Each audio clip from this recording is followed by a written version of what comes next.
Hey, welcome back to the Disney Plus Everyday Challenge. Today we have Lizzie McGuire. This is the classic. It's not to me because I've never really watched it. No, I've never watched it until tonight. That's the whole thing. This is from 2001 to 2002. It's only two seasons? Hold on a second. I gotta check something here. 31 and 34. So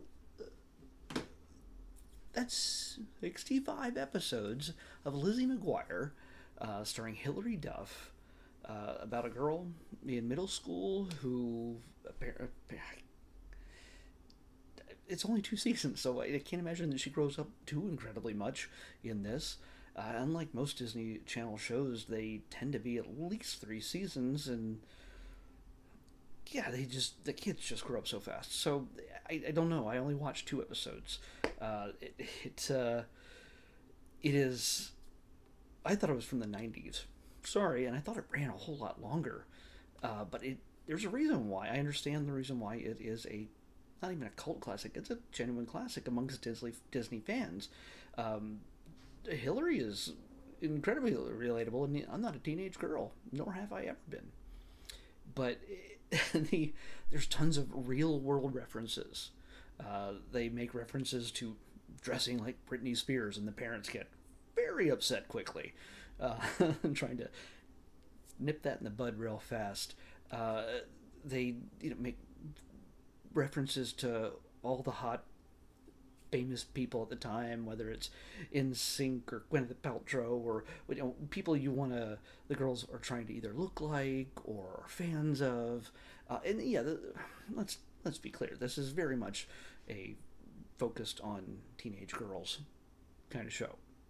Not that means that anybody can't enjoy it, but this is focused on junior high girls, and it might be against the law for me to even watch this, but they are going through normal kid related things, and everything's a kind of a morality kind of not a morality play, but it's a story of Lizzie being faced with certain situations and having to make the right choice, even though she initially, at least in the two episodes I saw, made bad choices.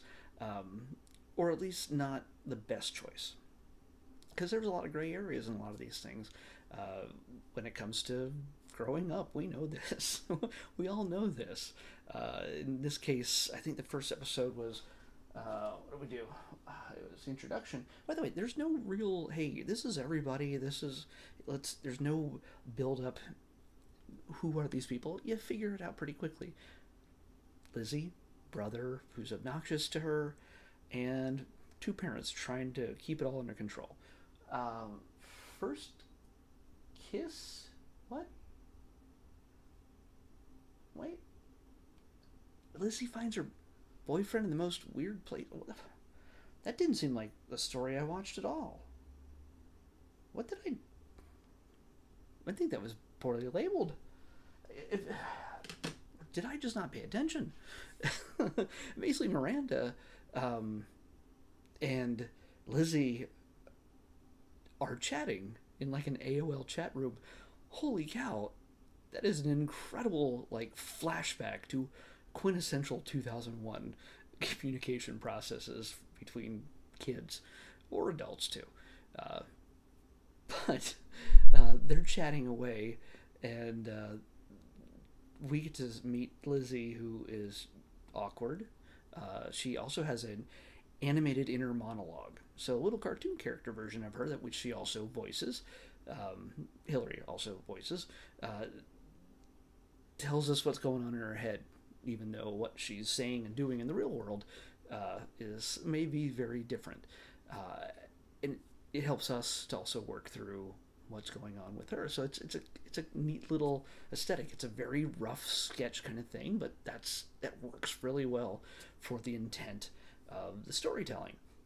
But she and Miranda are chatting away, and Miranda Hillary makes a comment. The reason why that one girl got on the cheerleading team and she didn't was because she stuffs her bra, which seems like just the weirdest thing that you would never expect to hear on a Disney Channel show. This is the way kids would talk. Lizzie's obviously jealous because she didn't make it. She's also highly uncoordinated and should probably not be anywhere near a cheerleading squad. But because she says this, they get a nice little chuckle, but Miranda accidentally sends off the communication to the entire class, which is not a thing that people do, and why would any kid have the entire class on their chat thing? I lived through that era and chatted in those things with those things, and that was never a thing. I don't think.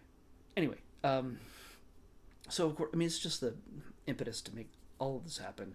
So the girl finds out that the one they made fun of, and Miranda takes the fall.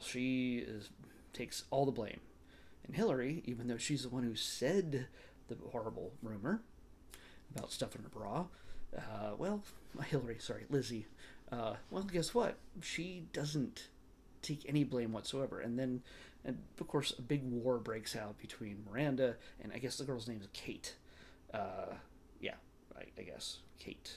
Yeah, played by Ashley Breaux. And Ashley Breaux, by the way, is like a foot taller than everybody else. Puberty's hit her hard, and the other girls are still starting up. So, yeah, they're a little bit jealous. So there's a little bit of a conflict, easy conflict right there that you would get with any junior high girls. So a war starts between Kate and Miranda, and it just escalates, and Lizzie feels more and more guilty.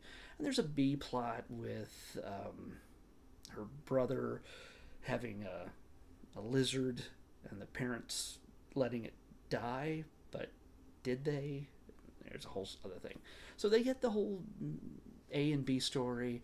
There's tons of little cutaways with not just the animated Lizzie, but also with any time she's like, maybe I should dress like Brittany or Gwyneth or Buffy or, like Sarah Michelle. And so she makes all these references. So she gets to dress up in different outfits in these cutaways that are like those actresses that she reveres and finds beautiful. So, and it's just, there's a whole bit while this is happening. It's a phone conversation between junior high kids. And so we get that conversation.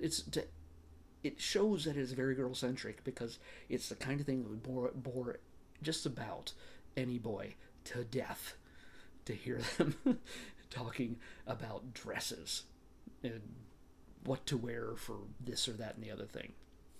So yeah, that's the eventually, Lizzie has to come to terms with, taking responsibility for her actions. And yeah, she grows a little bit from that, you would hope. And second episode that I watched had to do with hopefully whatever is listed here, and it is not.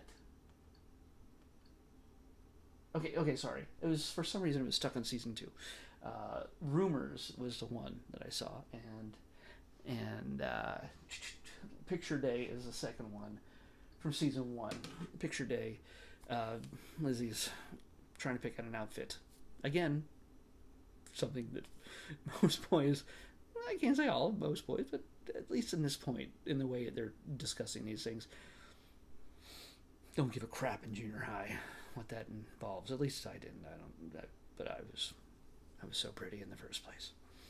But yeah, so it's Picture Day, and you saw that she was covered in slime. Why is she covered in slime? Well, you get to find out, and parents try to get her to wear the sweater that grandma gave her, which is just this ugly thing with a unicorn, and it's bright red, and it's just ugh. So she tries to find other ways to get people to give her clothing that she can possibly wear just for that shot. And there's all sorts of drama with that. And also B story with her brother who messes up something, and he can't go to school, so he pretends to be sick, and mom realizes he's pretending, and she messes with him the whole way. Like, she exaggerates her reaction when he's too hot, and then he's too cold, and then creates all these remedies to handle it, just to mess with him, because he's lying to her. So yeah, there's stories in here that deal with popularity and telling the truth and all this other stuff. So yeah, these are what I find was the genuine use of real pop culture references that were which clarify the time in which this story is being told, even though the stories themselves have been told a billion times over and over in just about every Disney show and just about every kids show about, responsibility and telling the truth and everything else, like I just said. So yeah, all that stuff has been recycled a billion times, but in this sense, when anybody makes a reference to something, it's a real thing, not a safe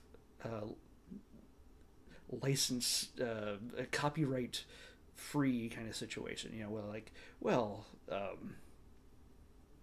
In sync, and maybe they would call it something that sounds like in stink, or whatever it is. It's they don't go for that other pretend world. They go for the real thing.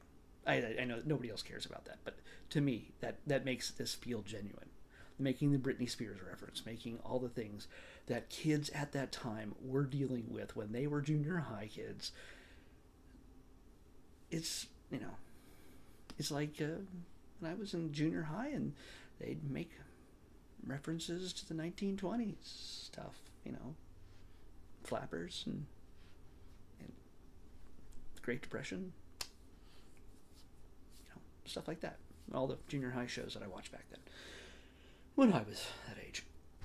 So yeah, it's I surprisingly liked it. It's well done. The acting is not good. I'm sorry, guys, but the acting. You have Robert. By the way, what I liked here, they have Robert Carradine plays the dad, and I know him from Revenge of the Nerds. So okay, now you have an idea of how old I actually am, somewhat. But the idea is the fact that I know Robert Carradine from Revenge of the Nerds tells you he's not as nerdy, obviously, but he's a grown dad. He's not cool, but he's not like this uber nerd. So, but it was great seeing him in this, and I think it's got a good cast. Yes, some of the dialogue delivery is super stiff. I imagine that will hopefully evolve in time. I think so. But it's the kind of thing that no kids who are watching this don't care about. Just for me, it's the first 2 episodes. It's gonna be rough. So, yeah, good for them though. I actually enjoyed this. So I think if I ever was stuck in a situation where somebody said, "Oh, we gotta watch Lizzie McGuire," oh, let's watch Lizzie McGuire. For some reason, if I have anybody in my life, if I suddenly was hanging around junior high kids and they said they want to watch Lizzie McGuire, this show's 20 years old. Why would anybody do that? Unless they were already in their 40s, 30s, and they want to watch this. Yeah, for nostalgia's sake. I think I could bear watching it because it's got some decent humor and some realness to it. I think there's a realness to it. So that's what I appreciate. So yeah, this feels definitely Disney, but it doesn't feel Disney-fied. Okay, so which I know that sounds like an insult, but it's not. It's just it tends to be cleaned up when you Disney-fy things. So don't anybody kill me. Let's pick tomorrow's episode. Oh, by the way, one other thing. Music, no. I said Robert Carradine. I can't think of it. But it was something else I wanted to say. And oh, yeah. They were going to make a sequel series. They announced that 2 years ago at Disney Plus, Disney D23 Expo. And I was in the room, and Lizzie McGuire, or Hilary Duff, good grief, Hilary Duff came out on stage, is like, yeah, I'm going to do the show. And then a couple months later, or at least a year later, we canceled it. We're not doing that. So I imagine it's still, maybe they could do something, a movie, see what she's like as an adult. I don't know. Have a grown-up animated version of herself. So that might be on the table someday, but not now, as far as last I heard. Correct me if I'm wrong. Would you like to see a Lizzie McGuire show or movie as she is now? See what she's got kids now? Come on. You tell me. Let's pick tomorrow's episode. 428. Man. Just digging in the 400s all the time.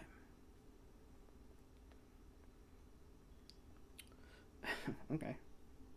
I don't know what this is. It's another, I think it falls under the documentary situation. But it's probably a nature thing from the way it's titled. We're going to watch Primal Survivor. Primal Survivor on the Disney Plus Everyday Challenge. Check that out. And we'll talk about it tomorrow.